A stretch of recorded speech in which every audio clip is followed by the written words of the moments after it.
त्या ठिकाणी अंधार आणि अंधार दिसतोय.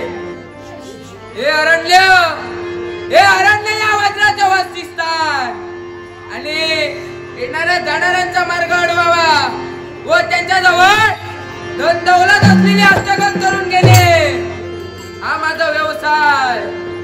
पण आज या मार्गाने येणाऱ्या जाणाऱ्यांची माझ्या नजरेला पडत नाही आहे. जर समजावणीच्या शब्दाने ऐकलं तर ठीक, नसेल तर जोर जबरदस्ती करून माझ्या गुहेपर्यंत उचलून घेऊन जाईल.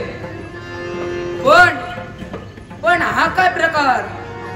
रुमझुम पायी वाजणाऱ्या घोंगरांचा आवाज. समजलं मला. ती पहा माझी बायको. अगं माझ्या प्रिये, कुठे निघालेस? समजलं, तू माझ्यावर रागवली आहेस म्हणून माझ्यापासून दुरावत चालली आहेस ना? तुझ्या या उमटलेल्या पावलांवर पाऊल ठेवून हा वज्राक्ष येत आहे.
सज्जनांचा उद्धार आणि दुर्जनांचा संहार.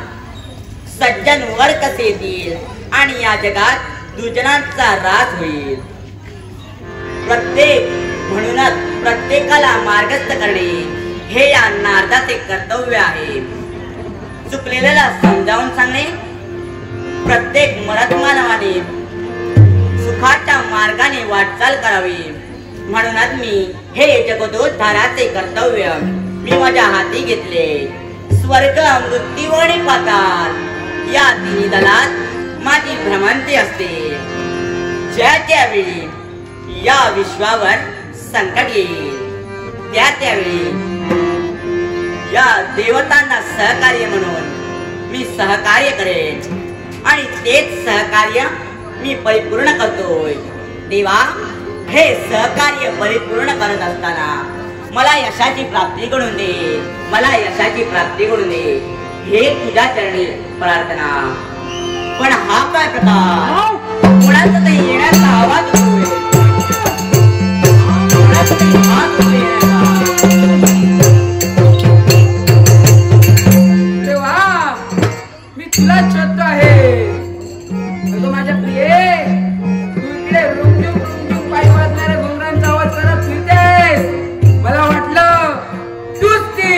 अरे कोण ती आणि कोण तू आणि कोणाला शोधतोय? नारायण नारायण. अगं तुलाच शोधतोयस.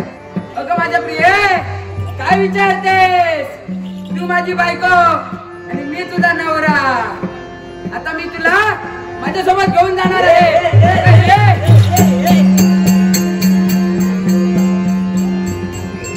अरे वेळा झाला ती काय रे? आणि कोण ती? अरे मूर्खा, मी तुझ्यासारखा एक पुरुष आहे. देवतांतील घटक त्रैलोक्य म्हणजे नारदाची माझ्या देहाला संज्ञा. नारायण नारायण. हो का? मग मी पण वज्राक्ष, हे समोर दिसणार अरण्य, हे माझं वस्तीस्थान. अरे तुला माझी बायको दिसली होती का? आणि गेली ती गेली कुठं? ये बस, मी तुला सगळं सांगतो. अरे मी देवतांतील घटक आहे, म्हणून ज्ञान मला नक्कीच माहित आहे. मी तुला नक्कीच मार्गदर्शन करेन. आजपासून मी तुझा गुरु आणि तू माझा शिष्य. नारायण नारायण. ठीक आहे नारदा, हे तू सांगितल्याप्रमाणे जर घडलं नसेल तर हे पहा माझ्या हाती काय आहे. या शस्त्राला तुझ्या तुकडे तुकडे करेन आणि या अरण्यातल्या कोल्या कुत्र्यांना खाऊ घाले. नको रे बाबा, ठीक आहे, तुला मी सांगतो. अरे ती तुला शोधते आणि तू तिला शोधतोय. नारायण नारायण. काय नारदा माझी गोष्टी करते? अरे हो तर काय सांगतोस? मग सांग, ती कुठे भेटणार? अरे ती या मार्गाने मार्गस्थ झाली आहे. तूही आता असंच कर, या मार्गाने मार्गस्थ हो. हे तुझ्या नेत्रासमोर दिसतंय ते अरण्य. या अरण्याच्या पलीकडे एक छोटस राज्य आहे. त्या राज्याच्या कडेला एक मानवटा आहे. तिथे तुला नक्कीच मिळेल. नारायण नारायण. नारायणा, हा, मी तिला शोधण्यासाठी हा पंचप्राण गेला तरी चालेल. नारायण दे आशीर्वाद. तिच्या उमटलेल्या पावलांवर पाऊल ठेवून हा वज्राक्ष तिला शोधण्यासाठी जात आहे.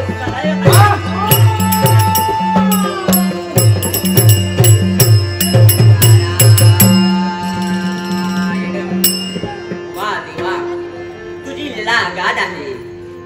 जेवढं नेत्रांनी पाहावं आणि जेवढं ऐकावं तेवढंच थोडं आहे. तुझ्या या कठोर अथांग सागरात कोणी बुडतील आणि कोणी वाचतील हे फक्त देवालाच नाही. पण आपलं काय कर्तव्य? देवाचं नामस्मरण करावं. हे योग्य, हे योग्य, हे योग्य. शंकर करीती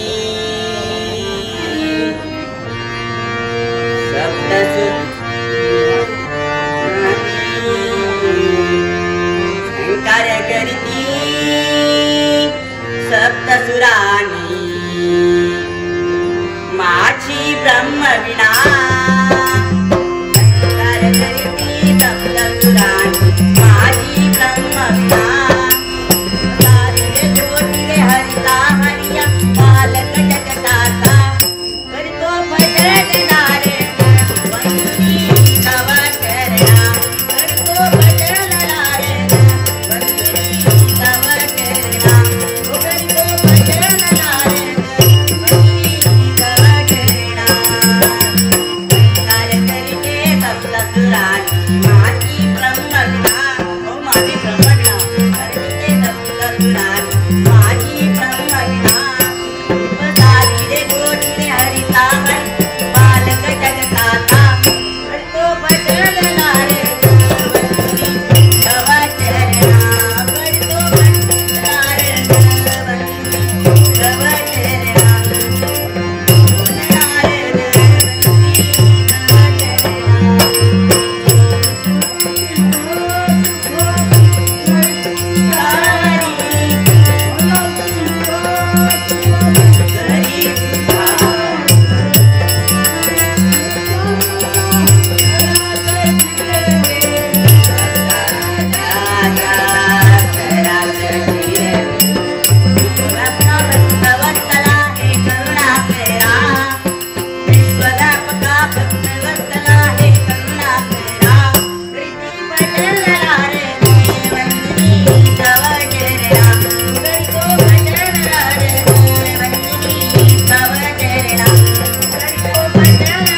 नमो नारायण वासुदेवाय नमः.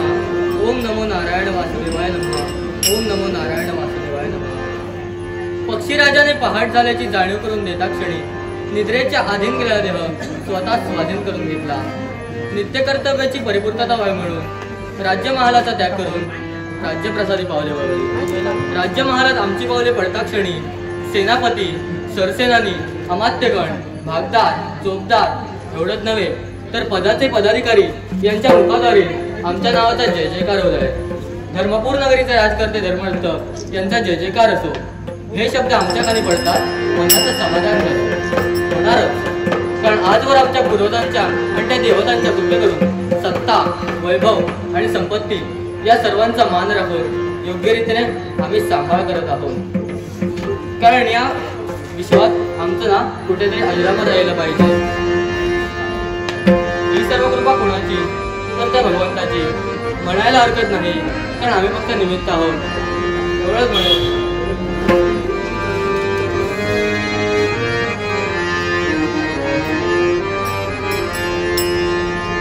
मानवतेला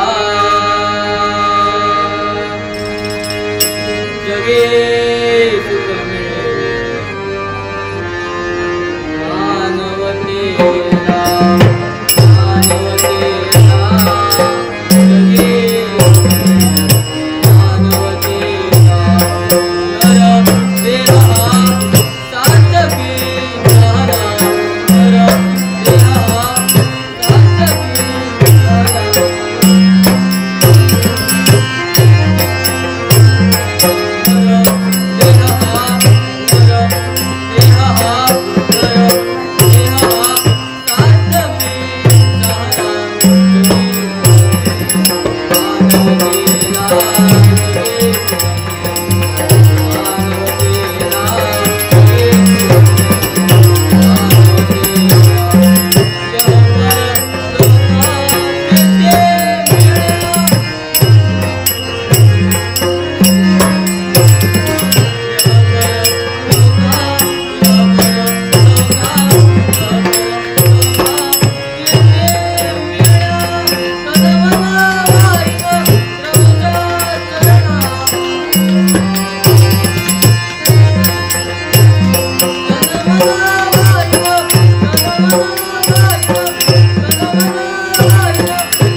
पुष्पांजली घे.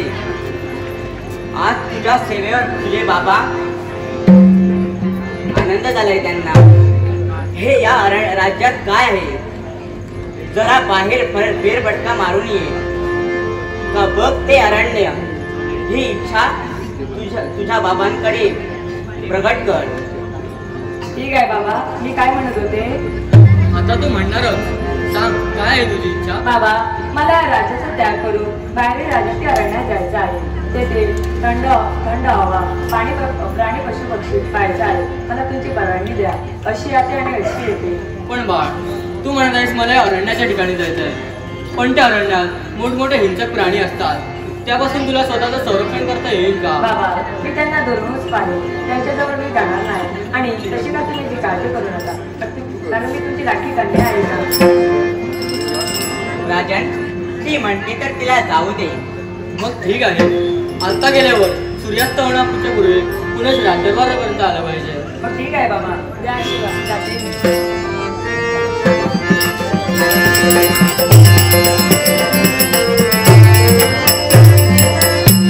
राजन, तुझ्या कन्येची तू इच्छा पूर्ण केली. मनाला समाधान वाटलं. माऊली, आम्ही आमच्या कन्येला फुलासारखी जपली आहे. कुठल्याही गोष्टीचा नव्हे तर कुठल्याही इच्छेचा अंगनादर आम्ही केला नाही. खरोखरच आज मी माझ्या जीवनात भाग्यवान ठरलो.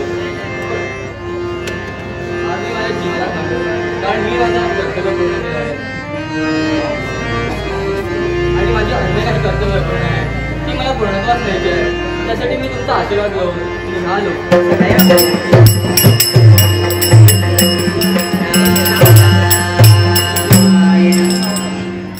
आशीर्वाद आहे राजन. राजकन्या गेली आहे ती अरण्यात. आता पुढे काय घडतंय ते फक्त भगवंतालाच माहीत. पण आपल्या नित्याचं कर्तव्य काय. देवाचं नामस्मरण करावं हेच योग्य. हेच योग्य. हेच योग्य. या दशावतारामधील नारदाच्या भूमिकेसाठी श्री विवेक पांढरे यांच्याकडे लागेला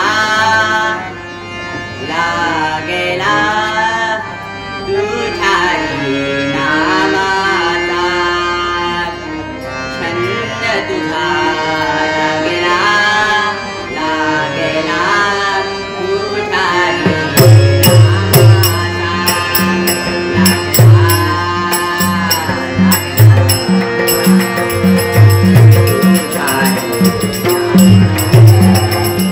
लागेला लागेला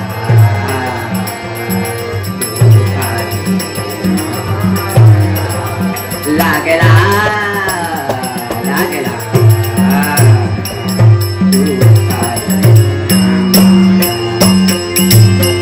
चंद तुझा लागेला लागेला तुझा नामाचा नारायण नारायण चंद तुझा लागेला लागेला तुझा नामाचा लागेला लागेला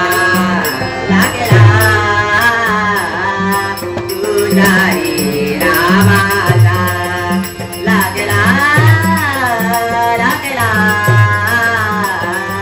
तुझा नामाचा लागेला लागेला तुझा नामाचा गातुमती मातवना माता गातुमती मातवना माता दर्शन देना माता दर्शन दे रे आता मजला दर्शन दे रे दर्शन दे रे दर्शन दे रे आता मजला चंद तुझा लागेला लागेला तुझा नामाचा नारायण नारायण चंद तुझा लागेला लागेला तुझा नामाचा लागेला लागेला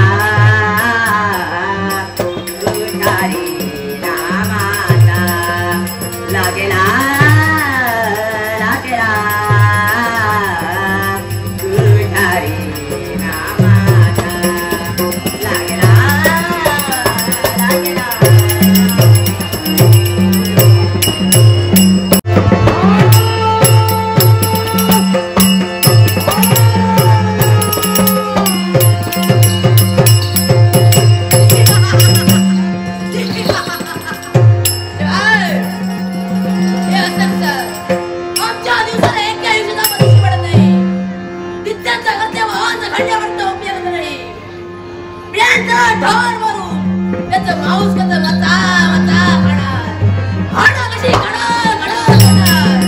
पण असं कसं होतंय? या ब्रह्मरक्षीचा पायी असं कसं होतंय? या मार्गाने असं करावं. त्या क्षणी या राजाचा त्याग करून समांतराने प्रवेश करावा. हे योग्य कधी घाल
बाबांची आज्ञा घेऊन आम्ही लगबगीत अरण्यापर्यंत आले.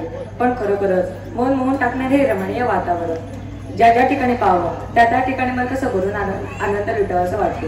हे भले मोठे वृक्ष आणि त्या वृक्षाला वेळ झालं त्याची कालते गेलेली आहे. काही वेळी झाडावर थांबावं व थंडगार वारा कधी अंगाला स्पर्श करून जातो. पण हा काय प्रकार? हा मधुर स्वर कोणता? नक्की हा मधुर स्वर नक्कीच कोकिळीचा असावा.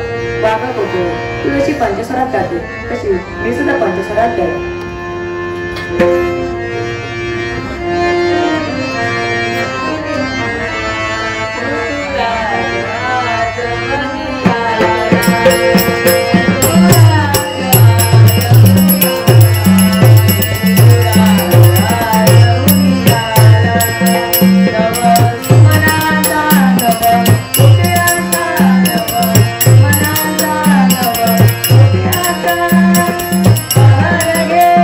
Yeah.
कुठून तयार झाली तर मला दिसायला. मी धर्मपूर नगरीचे राजे धर्मदत्त याची एकुलती एक कन्या.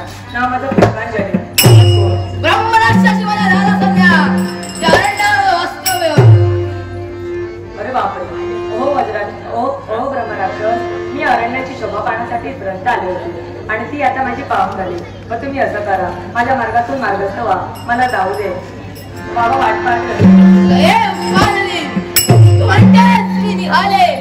मला सांग, तू जर गेलीस तर हा ब्रह्मराक्षस एकटा काय करेल?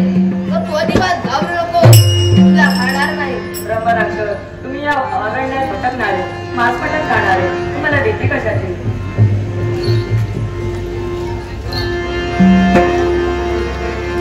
कोणी जाऊ नाही नाही होऊन माझ्या मला मी पण पाहते.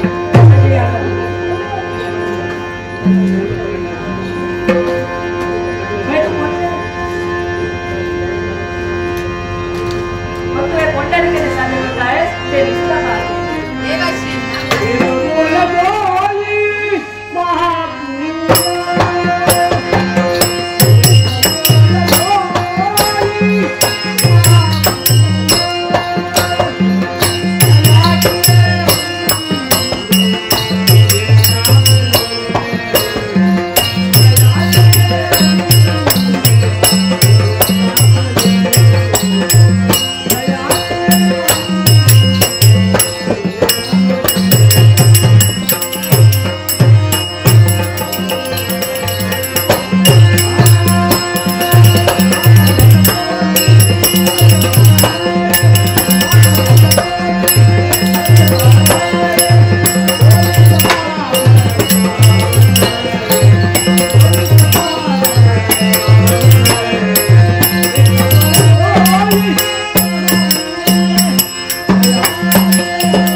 अरे मला सांग, तू हिच्या सोबत जोर जबरदस्ती करत होतास आणि म्हणे मी हिच्या सोबत प्रेम करत होतो. तुझ्या सोबत जास्त बोलण्यात मजा नाही, त्यामुळे तुला सांगतोय हा मार्ग मोकळा आहे. या मार्गाने हळूहळू मार्गस्थ हो, नाहीतर बसली ती आता फक्त एकच लाच. इथे जर थांबलास तर तुला ओळखता येणार नाही. तुला काय वाटलं हे अरण्य वाचावे, या अरण्यात कोणी यावं आणि कोणी तुला शिकावं? त्यावेळी तू असं कर, कारण हे तुझं काम नाही. त्यावेळी तू या मार्गाने हळू मार्गस्थ हो. अरे ब्रह्मराक्षसा, हे अरण्य जरी तुझं असलं तरी ही व्यक्ती तुझी नाही आहे आणि तू हिच्या सोबत जोर जबरदस्ती करतोय. मी तुला सांगतोय तुझ्या मार्गाने हळूहळू मार्गस्थ हो. मी ज्याचं वाटतेच ते करीन, तो माझ्यावर दोष नाही. मला कुणाची वरदाई नको आहे. ब्रह्मराक्षसा, मग पाहूया तू हे कोणत्या रीतीने साध्य करतोय.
बरं झालं नेला तू माझ्यावर हात घालण्याचा प्रयत्न करत होता.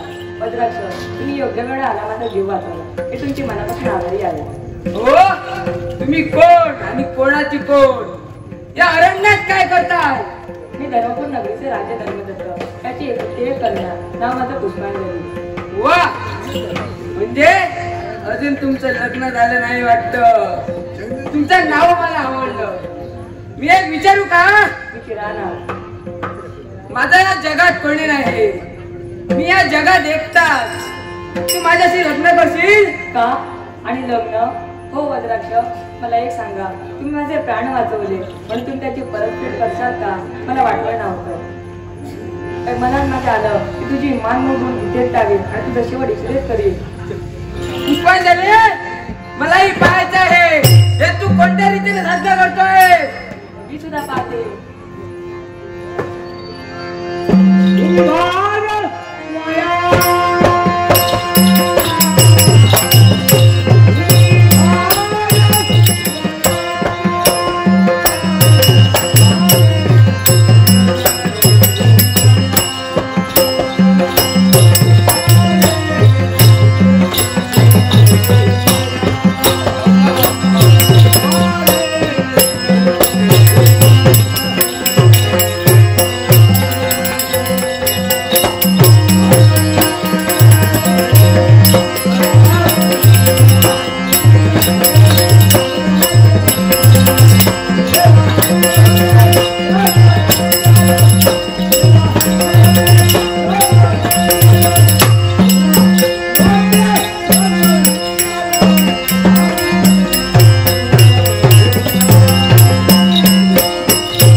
ज्या दिवसातून लगीन करून दिलं त्या दिवसापासून नावा बापाचं डुला देतात. दुसऱ्या बघतो जनता दिसता एवढी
गो सकल्या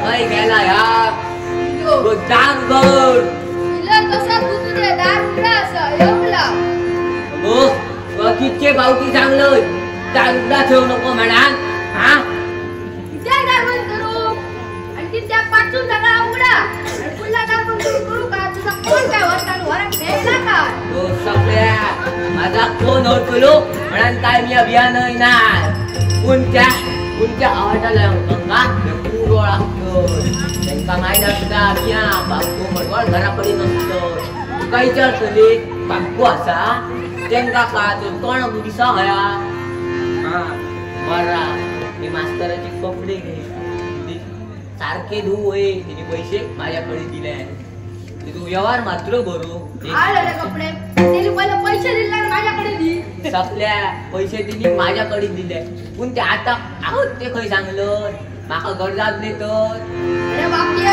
कपडे बरा आजला बोलतो लग्न झाला होतो माका सांग लग्न झाला होतो कपडे मी होतो तेव्हा ती माका सांगलं हे घे बाई 4 पैसे आणि ती का माका पैसे दिले आणि अंगात सवय माका सोन्याची घाल माका दिले पैसे सगळ्या तोंडावर राह नाही तर माहित नाही काय करतो लयता काय करतो माफ करतो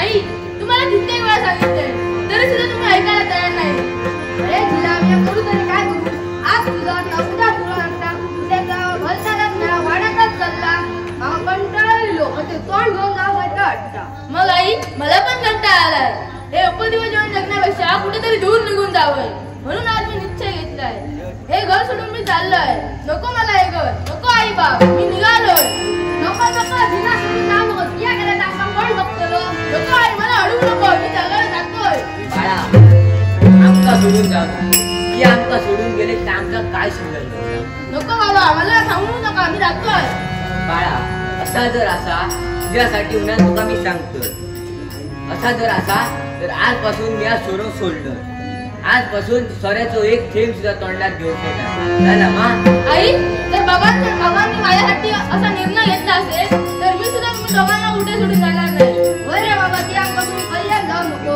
मी आमच्या संसारात हातभार घाले मी जळण्यासाठी लाकडं लावणार ते आत्ता ते अरण्यात जाऊन आणतोय तोपर्यंत आई तू जेवणाचं बघून घे सांभाळून जा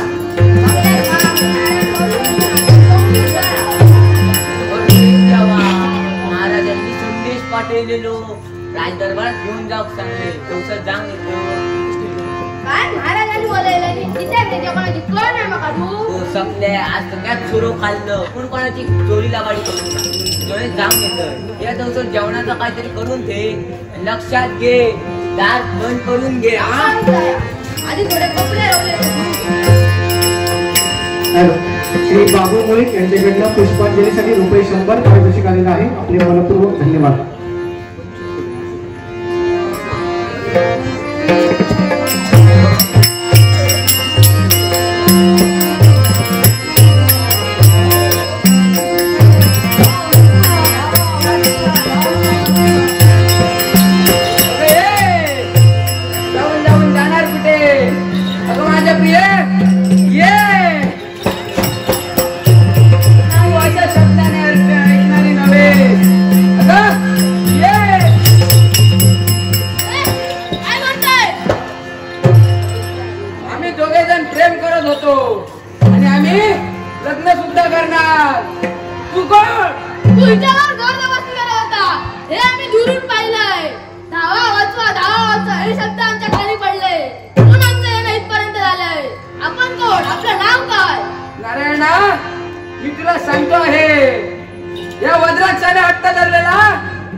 अद्याप मागे परतली नाही, पण चिंता नसावी, एवढ्या येईलच.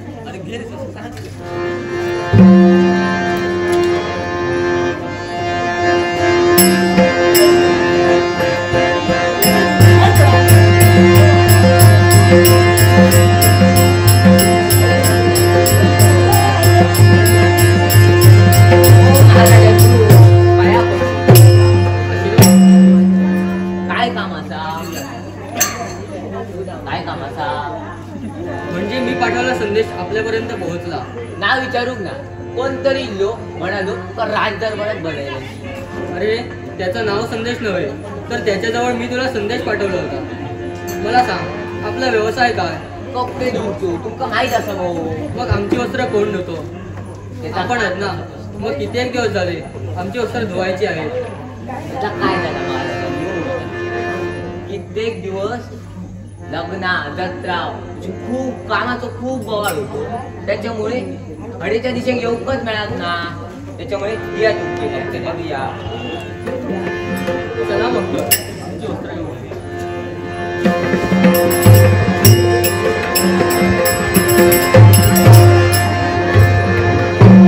श्री उत्तम चतुष्कर यांच्याकडनं धांड वादक आदित्य वराडकर यांच्यासाठी 50 रुपये पारितोषिक आलेलं आहे. आपले मनपूर्वक धन्यवाद.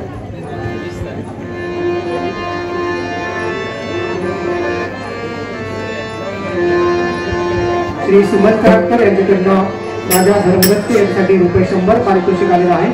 आपलेही मनपूर्वक धन्यवाद.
अगं मी वज्राक्ष, हे अरण्य माझं वस्तीस्थान आणि येणाऱ्या जाणाऱ्यांचा मार्गाडो हा माझा व्यवसाय.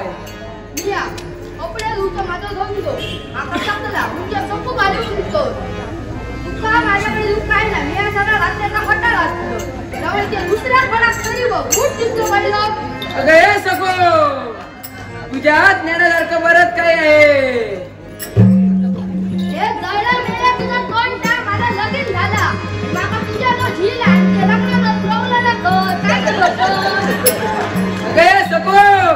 तू मला आवडलेस म्हणून मी तुला विचारलं. बाबा तुका मी बऱ्या वचन सांगतो. खात्री कपडा पडते ना तर तुका धुका अशा शब्दाने तू ऐकणारी नव्हेस. अगं ये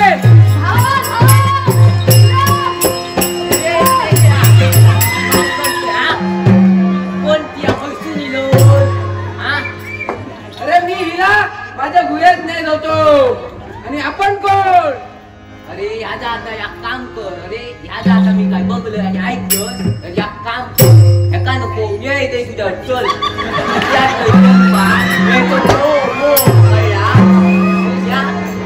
नारायण माधवजी कळला.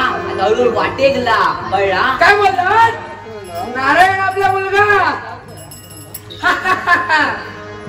मी त्याचे या शस्त्राने दोन्ही नेत्र पडून त्याला मी आग्रह केला आहे. काय या माझ्या जिराचे डोळे फोडलोय. आता दुखाचे उपचार नाही. आता तुझे सुद्धा डोळे फोडतलो. तुमची सुद्धा अवस्था मी करणार. अरे किती आमच्या पाठी लागल्या हा. मग या मरे चल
काय करतोयस ते? थांबा. हे काय चाललोय आपण? या गरीब माणसानं आपलं काय केलं? आपण कोण? या धर्मपूर नगरीचा राजकर्ता धर्मदत्त. आपण कोण? काय तुम्ही धर्मपूर नगरीचे धर्मदत्त? आपली कन्या माझ्या गुहेत आहे आणि तिने माझ्या म्हणण्याला हो म्हटल्याशिवाय तिची त्या गुहेतून मुक्तता नाही होणार. काय नीच नराधमा, माझ्या कन्याचं अपहरण करून तुझ्या मनातील पापी वासना पूर्ण करू पाहतोस? मी तुला सोडणार नाही.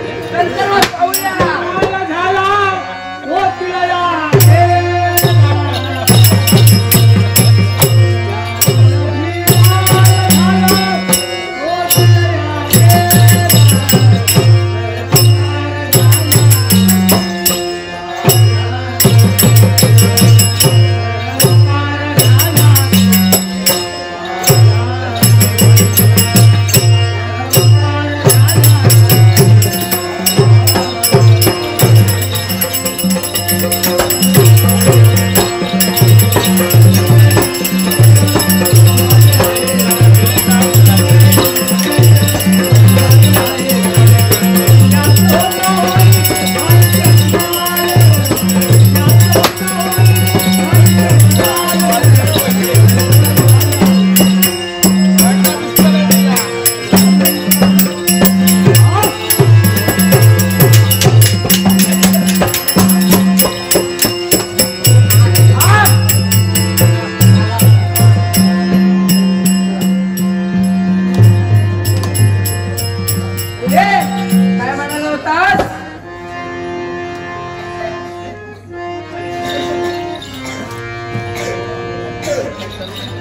ये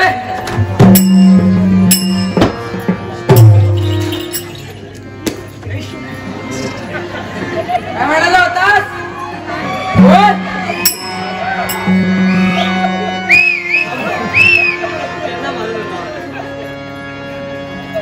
चला, मी आता तुम्हाला माझ्या गुहेपर्यंत घेऊन जाईन. अरे ओढ.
तेव्हा वैकुंठच्या नारायणामुळे हे अवतार कार्यधारण करण्याचे ठरविले गेले. ते अवतार म्हणजे मत्स्य, कूर्म, वराह, नरसिंह, वामन आणि 7व्या अवतारांमध्ये राम या नामी आम्ही नटलो गेलो. मानव कुलात आमचा जन्म झाला. सावत्र मातेच्या इच्छेसाठी 14 वर्षे वनवास भोगिला. वनवास भोगत असताना आमची भालिया सीता व आमचे बंधू सौमित्र यांनी आमच्या सोबत 14 वर्षे वनवास भोगिला. तेव्हा वनवासी जीवन संपले. पुनरा अयोध्येपर्यंत आलो. सखा हनुमंत आमच्या चरणी दास होऊन राहिला.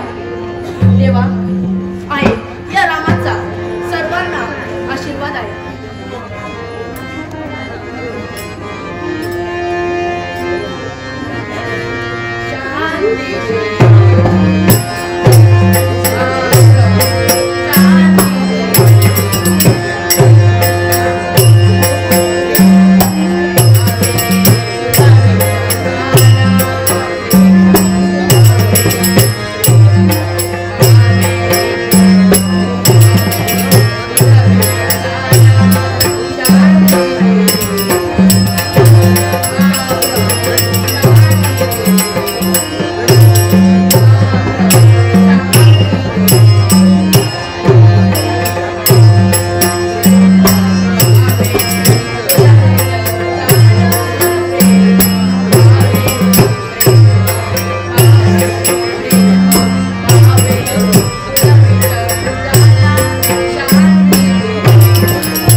भगवंताला करून द्यावी.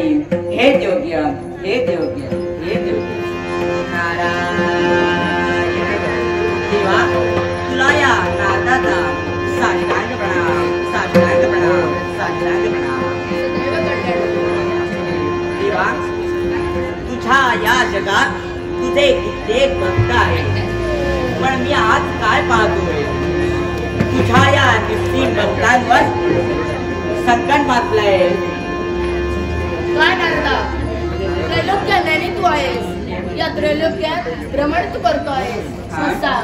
असं कोणतं संकट जे कोणी निर्माण केलं आणि कोणाच्या बाबतीत? देवा, त्या अयोध्या नगरीत राहणारा तुझा निस्सीम भक्त म्हणजे सुदैवान आणि त्याची कन्या पुष्पांजली आणि त्याच राज्यात राहणारे परीट, त्यांची बायको आणि त्यांचा मुलगा त्या वज्राक्ष नामक व्यक्तीने त्या या सगळ्यांना बंदिस्त केले.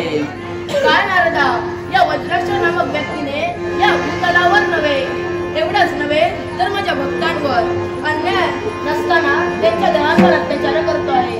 चिंता नसावी, या साऱ्यांची मुक्तता मी करेन. चल, मला वज्राक्षाच्या गुहेपर्यंत घेऊन चल. चला, चला मग देवा, हो चला.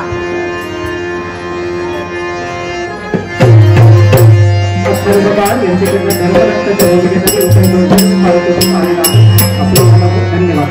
तसेच संदीप मुळीक यांच्याकडनं राम या भूमिकेसाठी ₹100, मडवळी या भूमिकेसाठी ₹50 व पुष्पांजली या भूमिकेसाठी ₹50 असे एकूण ₹200 पारितोषिक प्राप्त झाले. आपले मनपूर्वक धन्यवाद.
पण आपण या गुहेत काय करताय?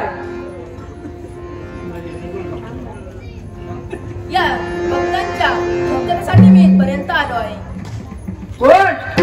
कोण करणार मुक्तता यांची? मी करेन.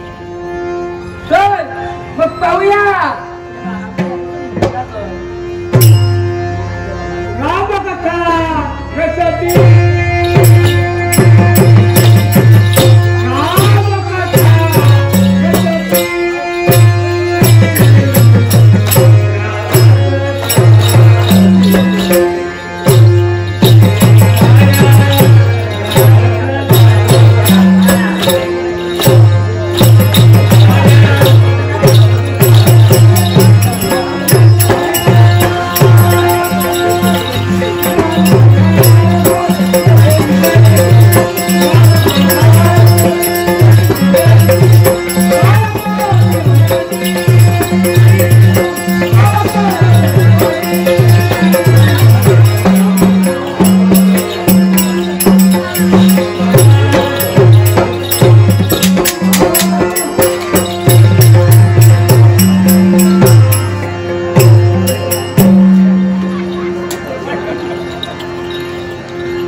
वास्तव्य करणारे 33 कोटी देवतांचा अधिपती याच्या हाती असणारे वज्र एके दिवशी क्षणमासाचा दरबार भरला होता. सारे देव देवता आपल्या जागी विराजमान झाले होते. तेव्हा गणगंधर्वाचं गायन सुरू होते. तेव्हा हा वज्राक्ष तिथे त्या रूपाने उपस्थित होता. तेव्हा या वज्राक्ष नामक व्यक्तीने रम्याचे नृत्य तालावर देत असताना तिच्या खांद्यावरील पदरा खाली सरकला. तो पडणार तोच या वज्राने सावरण्याचा प्रयत्न केला. तेव्हा हे सारं दृश्य देवतांना अपमानावरच वाटलं. इंद्राचा राग अनावर झाला. इंद्राने वज्राला शाप दिला, तू जरी माझ्या हातातले वज्र असलास तरी तुझ्या हातून एक अन्याय घडलेला आहे. या अन्यायाचं शासन तुला भोगावंच लागेल. तेव्हा या वज्राने इंद्रासमोर शास्त्र अपहरण ठेवला. दानाला दक्षिणा प्रतिज्ञेला प्रमाण. हे शापाला उशाप हा म्हणा मिळालाच पाहिजे. तेव्हा रामाने इंद्राला वज्राने शाप दिला, तरी माझ्या त्या शस्त्राचा आघात देहावर होईल तेव्हा तुझ्या शापाला आणि आज साक्षात घडलेला आहे. देव लोकीपर्यंत जा. तेव्हा ते आशीर्वाद निघालो.